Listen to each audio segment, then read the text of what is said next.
Welcome back to the leadership episode with the feedback freak, Daniel Woodrum, the head coach of our coaching program here at Early to Rise. Daniel, are you ready to share the secrets of being a feedback freak? Let's go. There won't be secrets anymore. No, absolutely not. And so Daniel's going to share the 5 principles of great leadership, and he's going to teach me on this episode how to be a better leader. So Daniel, quick background on you. You're the head coach in our program. You've owned multiple gyms in your life. You've managed many people. You've coached hundreds of people at both the gyms and in our coaching program. And along the way, you have evolved from, beginner entrepreneur to a great leader, really great leader, excellent communicator. Our team loves watching your training videos and our Effortless Discipline Bootcamp. So let's go through and break down those 5-star leadership principles that can turn anybody in any industry into a great leader. Yeah. So the first that we'll start with, and I'll start with this one because I really do feel like this is the most important one, is having clear expectations. I know for myself that this was the biggest struggle that I had early on in my career. And from working with hundreds of coaching clients over the last 3 or 4 years, this is a very big frustration for a lot of high performers, leaders, business owners. Here's the way that I would view it, right? A lot of times when I'm having coaching calls and we're kind of digging in, diving into their team, it's always like, nobody wants to work hard. Nobody wants to buy into my vision, right? I'm always having to go behind people and redo things that they're not doing right. And so usually what's happened, Craig, is I'll let them just kind of share their frustrations, right? And I'll just kind of be quiet and I'll just nod my head, right? And then once they're done, I'll say, okay, I need you to do me a couple things. I need you to take a couple deep breaths, and they'll take a couple deep breaths and they're like, what the heck is this guy doing, right? And then I'll say, all right, I need you to try to detach your emotions from this, right? So try to detach your emotions from the situation so we can look at this objectively. And then I want you to just basically take yourself up about 10,000 feet so we can do an overview of everything, right? In terms of all your departments and all your employees or team members that you have right now. And then usually what I'll do is I'll ask a couple of questions. I'm like, all right, in a truthful moment here, be very honest with yourself. Does every single employee and department in your team have crystal clear expectations on what is to be done and what their role and responsibilities look like? And then I'll say question 2 is follow up that is, if so, and usually they don't, but if so, do you have the accountability and the systems in place to make sure that those expectations are being followed through on a consistent basis, right? And some people will say, no, I don't have crystal clear expectations. A lot of people say, well, yeah, I went over those in the onboarding process, and at the quarterly review, I go over those. I'm like, okay, well, that's a start, right? Like you definitely want to go over these expectations in the beginning of the onboarding process, and the quarterly reviews are okay to go over that, but it has to be consistent, right? You cannot just say something one time and expect people to buy into it and pick it up. So my big thing here is that expectations need to be clear, but they also need to be very consistent. So it's kind of like an analogy Craig I like to use is like, let's say that you have this big canoe and you're in the canoe as the leader, right? And then all your employees are in this canoe as well. You've kind of got a destination and direction of where you want to go, but everybody else doesn't really know where they want to go or what they should be doing. So everybody's rowing in all different directions, right? Water splashing the canoe. Some people are just going all over the place. Some people aren't rowing at all because like, I don't know what the heck to do at all, And it's like the same thing as the business, right? Like you're not going anywhere because nobody has clear expectations, clear direction, and clear responsibilities and roles of what they should be doing. So ideally, everybody is aligned, going in the right direction. And then sometimes, Craig, to be honest with you, sometimes the leader doesn't know what the expectations are. They don't know the vision that where they really want the company to go. So it really is always starts from the top. First and foremost, you need to make sure you've got a clear direction and vision of where you want the company to go. And then it's just a matter of creating those expectations for all of your departments and employees so everyone can be rowing in the same direction. Well, that's very important. And I think that for me, this was a big area of big issue, when I was starting out, because, the introvert in me kept everything in my head. I didn't like explaining it. I thought I explained it well enough and never did. And so there was a lot of communication and disappointment along the way. And then that leads to tension and all sorts of stuff. So, the clear expectations are key. The next one is clear communication that you want us to understand. So how do we do that? Yeah, can I backtrack one time real quick, Craig? So for the expectations real quick, because this comes up a lot and I think this will be valuable to our listeners, is that some people say, well, okay, Daniel, I know that expectations need to be, figured out and formulated. Well, I don't know where to start. How do I do that? One unique approach that you can take is that you can have your employees, your team members, write out what they think their roles and responsibilities are and the expectations. And then you as a leader, whoever their direct report is, can also create what you feel should be their role, responsibilities, expectations. And the idea is for you to bring those together and then come to a consensus agreement of what those roles and responsibilities should be. Because a lot of times you might not know what your employees are doing, right, until they write it out and they kind of self-evaluate where they're at with those. So that's just a really powerful tool that you can take.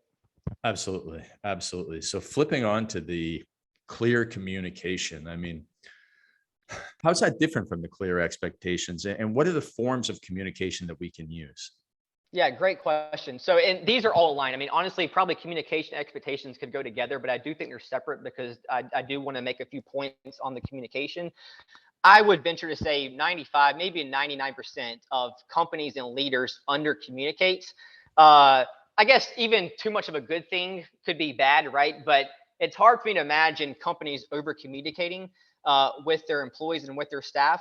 So a big factor is under communicating, right? And to me, there's three main points of communication, Craig. And again, I like to give real examples. So in our coaching company, there's plenty of communication forms that we use, but these three ones really seem to make a big difference. The first one is our weekly alignment meeting. So it used to be Monday, now every Tuesday at 2:30 Eastern, we have a weekly alignment meeting.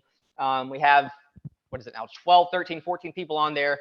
And it's a very structured meeting, and it's always led by Craig, but it's also a very open type of forum, meaning that everybody gets a chance to share their personal wins, their business wins. We always have a discussion portion of it as well. So Craig does a great job of asking for feedback, right? And letting other people in different departments communicate and try to solve problems in that meeting. And then Craig does a great job of always kind of putting a bow on it and saying, okay, great, who does what by when, right? So everybody has clear action steps on what needs to be done in order to move those projects or tasks forward. So the weekly alignment meeting is a big thing. The second one is the weekly team email. Craig's been doing this for, I don't even know how many years. I adopted as well for my gym business. So I've done it for 3 years in a row. I think, Craig, you send yours out on Wednesday. I send mine out on Friday. It doesn't matter when you send it out. But the idea is that it's just an email that goes out to the entire team.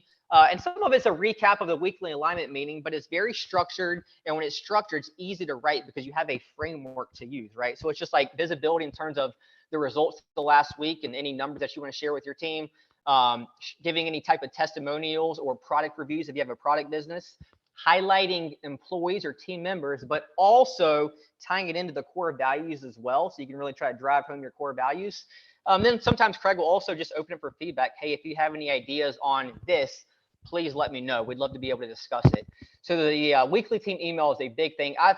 Craig, I probably had 80% of my coaching clients do that, and they all seem to really love it. It has a big difference as well, because it's just another form of consistent communication. And the last one I would say, Craig, is just like some type of like direct report or weekly report. So for Craig, every Tuesday I update him on my coaching clients on where they're at, and we kind of have like a green, yellow, and red system that works really well. And then also in my gym business, we've got a couple of reports that are sent to us on a weekly basis. So we just have more visibility in terms of where we're at with the health of the business on a weekly basis. So those are the three kind of forms of communication that really work well for us in the coaching business and my gym business. So give us a story of a client who's either used clear expectations or the clear communication, the communication rhythm to kind of turn their business around. One of your clients. Yeah, so Michael Pickard, who we met, Craig officially met at the Mastermind recently. He's in wealth management, and he hired on a new, called marketing director, a gal named Emily. And there was a lack of expectations and communication in the beginning. I think just because it was a new role, and Michael didn't know exactly what that role was going to look like, and there was a lot of friction between them early on because what Emily thought she should be doing, Mike had a different idea, and they were really butting heads. And so Mike kind of shared his frustrations with me on one of our coaching calls. And I said, all right, let's peel this back some, Mike. Let's just start over, right?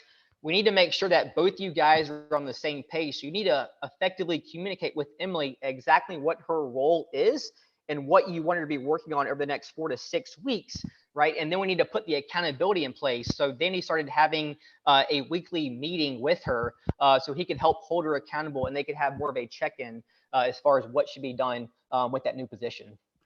Got it. Awesome. Now, teach me how to become a better listener. Look, this is a hard one. I mean, there's still times where, I will meet somebody and they'll introduce themselves and then I forget it within 2 seconds because I'm always trying to think of what I'm going to say next. So I think one of the best kind of tips that I can provide is trying to have a few seconds in between a conversation to that way you can actually focus on what they're saying and you can let it kind of resonate with you instead of always trying to think about what am I going to say once they're immediately done talking. And I know for a long time, Craig, I would always cut people off. And again, it's not intentional. It's not that I didn't want to hear what they were saying. I'm a high energy guy and I was always just thinking about what I was going to say. Right. So being able to have a little bit of a pause in between conversation can just help you be more mindful and more intentional about listening, and also just try to talk less in conversations, ask more questions, allow them to talk, and be very intent on listening as well. Absolutely awesome, man. I mean, it's been something I've been working hard on, and I think listening really builds into your next pillar and principle. Yes. So the next one is trust. So I think we've all been burnt before in business, and whether it was a business partner, it could have been an employee, maybe it could have been a client, it could have been an affiliate, a sponsor, whatever it may be. I'll give one quick example. I won't go into too much detail here, but Craig and I had a manager at our Mount Pleasant Fit Body Bootcamp location. I guess this was 4 years ago or so. We actually met him through Turbulence Training, ended up moving him from a different state to our location to run the gym for us. My wife and I ended up moving to Greenville 3 hours away to at least get that gym up and running for a little bit until we could, find a manager to run it for us. And this gentleman was the face of our gym for quite a while. We thought he was doing well, and then we started having some internal issues with him. Long story short, we ended up finding out he was doing some unethical things. We ended up firing him. About a month later, he ended up opening up a gym right down the road from us, and I say stole, however you want to say it. About 30 to 40 of our clients went over to his gym. Reason being is that Britt and I were not there for quite a while, so he was the face of the gym. A lot of our clients didn't even really know who Britt and I were, which is a whole other lesson I could get into later on. They only knew this gentleman. And so for a long time, Craig, I was burnt. I was hurt. I was angry. I had all these different emotions. And I'm thinking to myself, oh my God, I'm looking at all my other team members differently. Like, is everybody else out to get me? Can I trust everybody? And just through introspection and having conversation with other people, I've been through something similar. I realized that you cannot let one negative situation with a team member or a partner or whatever it may be allow you to think that that's how everybody else is. I definitely think you need to learn from those lessons, right? And always keep in the back of your mind, but you can't let that dictate how you lead other employees down the road. That's very, very good. Very, very helpful. So in terms of trusting others, how do you make sure that you're able to get everybody's personal integrity? First of all, having personal integrity for yourself and then ensuring it in others. How do you teach that? Yeah, I mean, that's a great question. So I always tell team members when we first hire them, and again, there's different ways to approach this. My whole approach is that even somebody I just beat, my whole philosophy is like, I'm going to trust you from the get-go, but if you burn that trust, like it's going to be really hard to rebuild that, right? Where some people say, hey, you have to earn my trust, right? But I give people too much of the benefit of the doubt, but I always trust people even initially when I meet them, but I always let them know, and our team members know on the onboarding process is that, hey, I fully trust you, even though we just recently met, I still fully trust you. But if you do anything to break that trust, it might be damaged forever. And so I need to make sure that you do things ethically. When you say you're going to do something, you do it. And if you say you're going to do something, but you can't do it, just come to me. Back to communication. Communicate with me. Let me know this, right? And then we can solve that, and we can still have that trust in place. Very good. Very good. Trust is so important, as is integrity. So moving on into, finally, we get to the feedback freak. So talk to us about the culture of feedback and how you foster that. Yeah. So feedback culture here. I didn't really understand the benefits or even how to have a feedback culture in my business. Really, this is probably the most recent one. Till probably about 3 years ago, there's a guy named Craig Groeschel, who he's a pastor at a big church in Oklahoma. He also has written a couple of leadership books. Really great guy. I don't know how I discovered him, but he's got a really great 2-part YouTube series. I recommend every single person listening to this go check out if you haven't already. And the part 1 is on how to give feedback, and part 2 is on how to receive feedback. And they're about 20 minutes long. But when I watched and listened to that podcast, it really just changed my viewpoint and understanding how to properly give and receive feedback. And through that podcast, Craig, I kind of created what I call the feedback freak. And so the freak is an acronym. So the F stands for frequent, right? So you have to be able to give frequent feedback. I don't want you to just give feedback at your quarterly reviews, right? You should give feedback more frequently. Now, what does frequently look like? Well, it really just depends on your business, your system, the relationship with your employees. I'm not saying that you have to have feedback every single day, right? But there does need to be more consistent and frequent feedback, and not just at quarterly reviews. Okay, so that's the first one, is frequent. I gotta look at my notes here. So the R stands for real time. So it needs to be in real time. You need to make sure that you give feedback in real time. Here's a problem, is that if you see somebody do something wrong, don't wait to address it a month later, right? Because at that point, the damage has already been done. They've probably already built that bad habit. So you need to address it right away in real time. Now, ideally, if you're giving it constructive criticism, I wouldn't recommend doing it in front of everybody else. I would suggest you pulling them aside or having a different conversation one-on-one.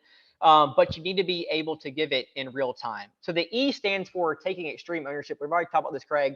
But one of the best ways, in my opinion, to give feedback is to kind of break down that wall right away. Hey, Craig, I just want to talk about something. I'm going to take ownership because perhaps I did not do a good enough job of telling you why we don't do X, and why when we do this, this is going to negatively impact the business. So for that, I'll take full ownership. But moving forward, here's why we need to fix this problem. So by taking ownership first, they kind of break down that barrier, and they're going to be more, hopefully, receptive to the feedback.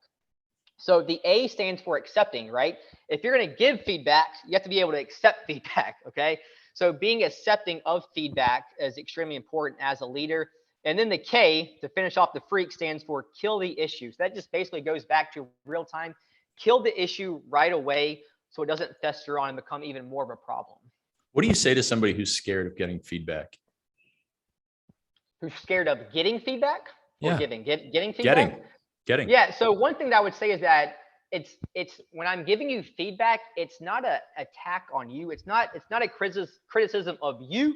It's of what you're doing, right? And so when you can kind of break it down like that, again, it just helps them break down the barrier and then realize that, hey, this isn't an attack or criticism on me as a person. It's just on what I'm doing.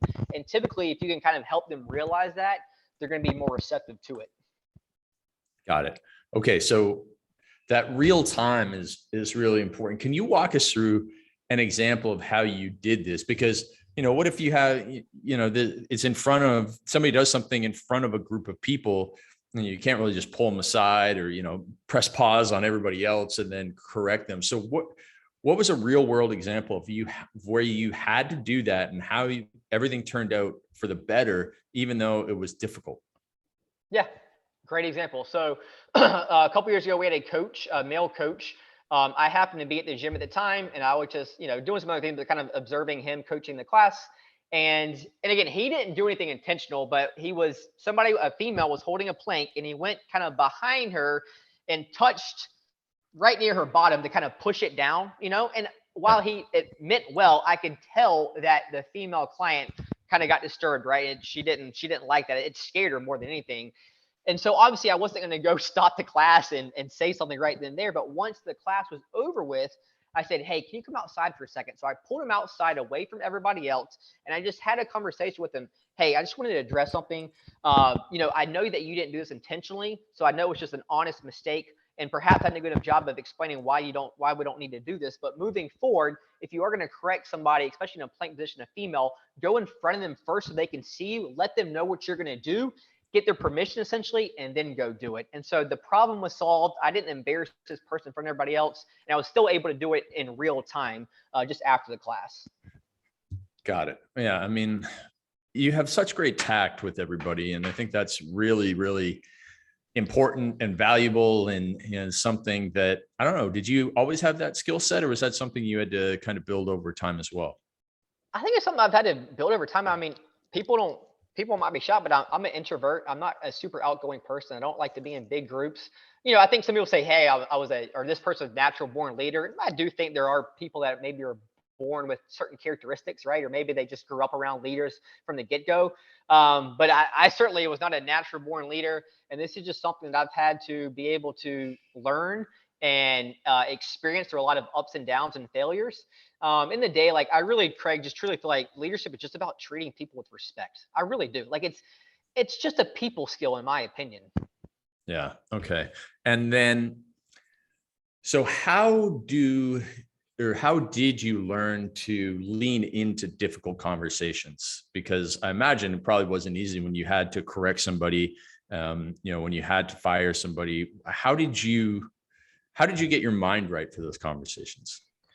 Yeah, I mean, that's a great question. So one thing that I had to realize over time is that if you do not lean into a tough conversation, it's only going to get that much harder the longer you let it go. So if you're able to just have that conversation, or if you need to let somebody go, just do it right away. Don't let it linger on, because you're going to either talk yourself out of it, right? Or it's going to get that much more challenging. One thing too, Craig, because I've had to fire, unfortunately, a lot of people over the years. And again, most of it was on me. But what I realized that usually when I let people go, both parties are in a better place, right? Like that person that I let go, they just weren't in the right seat. This was not the right position for them. And 6 months down the road, a lot of times I'll see them on social media, they're doing great. And that makes me happy. Like I'm glad that, right? Because that wasn't a personal thing. It just didn't work out. And then typically as well, our business does better because we're able to actually bring the right person into that position. So I always just kind of have to remind myself, like, especially when I'm letting somebody go, is that this is actually a benefit to them and to us. So both parties are going to win at the end of the day. Yeah, everybody gets into a better place in the world. It's kind of like a lot of breakups and relationships. Like it's actually better for everybody in the end. Now, you invested a lot into yourself. How does principle number 5, investing in your team, play into great leadership? Yeah. So investing in your team, I think is extremely important. I mean, I have to give kudos to, Craig and Bedros, again, just watching them over the years and being a part of different of their company and being on their team as well. So for Craig, like just a great example of investing in your team is that we started something called the book club. I don't even know how long ago it's been, Craig, right? But we read the Perfect Week Formula, and I won't go into all the details, but we just read a couple chapters each week. And then during our weekly alignment meeting, we would come together and we would just share our key takeaways of that book or of those couple of chapters. It was a great way for us to obviously work on personal development, each individual team member, but also sparked a lot of great ideas and content for the entire coaching organization, because we all brought different perspectives and different things that we picked up from those chapters. So being able to do something like that, where you're doing a book club or having everyone go through a course, is extremely great way to invest in your team. Another way to invest in your team, is to, I call it structured randomness. Okay. So and I think I've shared this in the mastermind, Craig, is that structured randomness is basically something that is structured on your end as a leader, as a company, but to your team members and employees, it looks completely random or spontaneous, right? And so one thing that Britt and I have tried to do is every single month, we try to do a structured randomness thing for our team. It could be anything. It doesn't have to be anything expensive. It could be providing coffee one day, right? It could be reaching out to each team member and say, hey, I want you to take one shift off this month. Just let us know in advance, a week in advance, of what shift you want off. We'll find somebody to cover it for you, and we're going to pay you for that shift off. So it's just doing something that looks random to them, but it's structured on our end in terms of 3 months out. We know exactly what we're going to do, just so it's structured and systemized. So that would be something else. Another thing that we do is that for my gym business is that every single year, we have let each team member take one new certification. And as long as we approve it, meaning that it's going to help our business, we'll actually, once they take the certification and pass it, we'll reimburse them the full amount up to a certain amount of value, obviously. So just little things like that to be able to pour into your team, because they're going to feel appreciated. They're going to get better. And as a byproduct, they're going to help your business grow. I mean, I think Craig we just sent a team member to Dallas for an event, right, this past weekend. So same exact thing. He's going to come fired up. He's going to bring great ideas to the table, and he's going to feel more invested in, because we did something for him. Yeah, absolutely. We spend a lot of money on education for our team members every year. It's very rare when I don't approve of somebody's request for a course or an event or something like that. And I think it's very powerful. And we bring a lot of our team members to our own events So they get to meet our clients, of course, but also get to learn from other people and to learn from both you and I. So that's pretty awesome. So is there anything that you missed talking about on the 5-star leadership principles? Anything that you want to double back down on or tell any more stories about? No, I mean, to me, guys, and I put it first for a reason. I really do think the number one thing you really need to work on and hone in on right now is clear expectations. Because how can you give feedback if you don't know what the expectations are, right? How can you have the trust within the team if you don't know what the expectations are? How can you have communication to a certain degree if there's not clear expectations? So it's kind of like all roads lead back to expectations. That would be the number one thing that I would really make sure that you and your team are crystal clear on. And it's going to take a little bit of time. It's not going to happen overnight, but if you can really get that figured out first, all these other principles are going to start to naturally fall into place. I love that, man. I love it. Absolutely amazing. Daniel, you have coached so many people to be great leaders in the security industry, in the financial services industry, in the gym industry, in the online coaching space, accountants, man, any stories of really weird industries? I mean, you mentioned Simon earlier in our podcast. He runs physical goods company. Anything else? Any other places where it's like, wow, you made a great leader there? I mean, we've had a couple people that own pilot schools. Yeah. God, I mean, I'm just trying to think. There's been so many. I mean, doctors, dentists. I mean, yeah, there's so many. It's hard to name them all. But that's the beautiful thing is all these principles they can be applied across any industry. Yeah. They all can be applicable, which is great. Yeah, and it doesn't matter if you are an entrepreneur or not an entrepreneur. You can become a great leader in your church, in your community, in sporting organizations, and all sorts of things. And so apply those 5 leadership principles. Daniel, one more time for everybody in the back section. What were those 5 principles? Clear expectations, clear and concise communication, trust, being feedback culture, being a feedback freak, and and then oh God, I lost my train of thought here. Well, then it goes investing into in your team. Yep. Yeah, absolutely awesome. Daniel, where can people reach out to you and ask you more questions about this? Yeah, I mean, you can message me or email me at Daniel@craigballantyne.com. You can find me on Instagram, Daniel_Lee_Woodrum, or Facebook, Daniel Woodrum. Awesome. Thank you so much, Daniel. Super excited to have you leading our coaching team and leading our coaching clients. This is going to be awesome, and awesome to see you step into your greatness. Thanks, Craig. You're a big part of this journey, so I appreciate it. Happy to help, my man. All right, everybody. We'll see you in the next episode.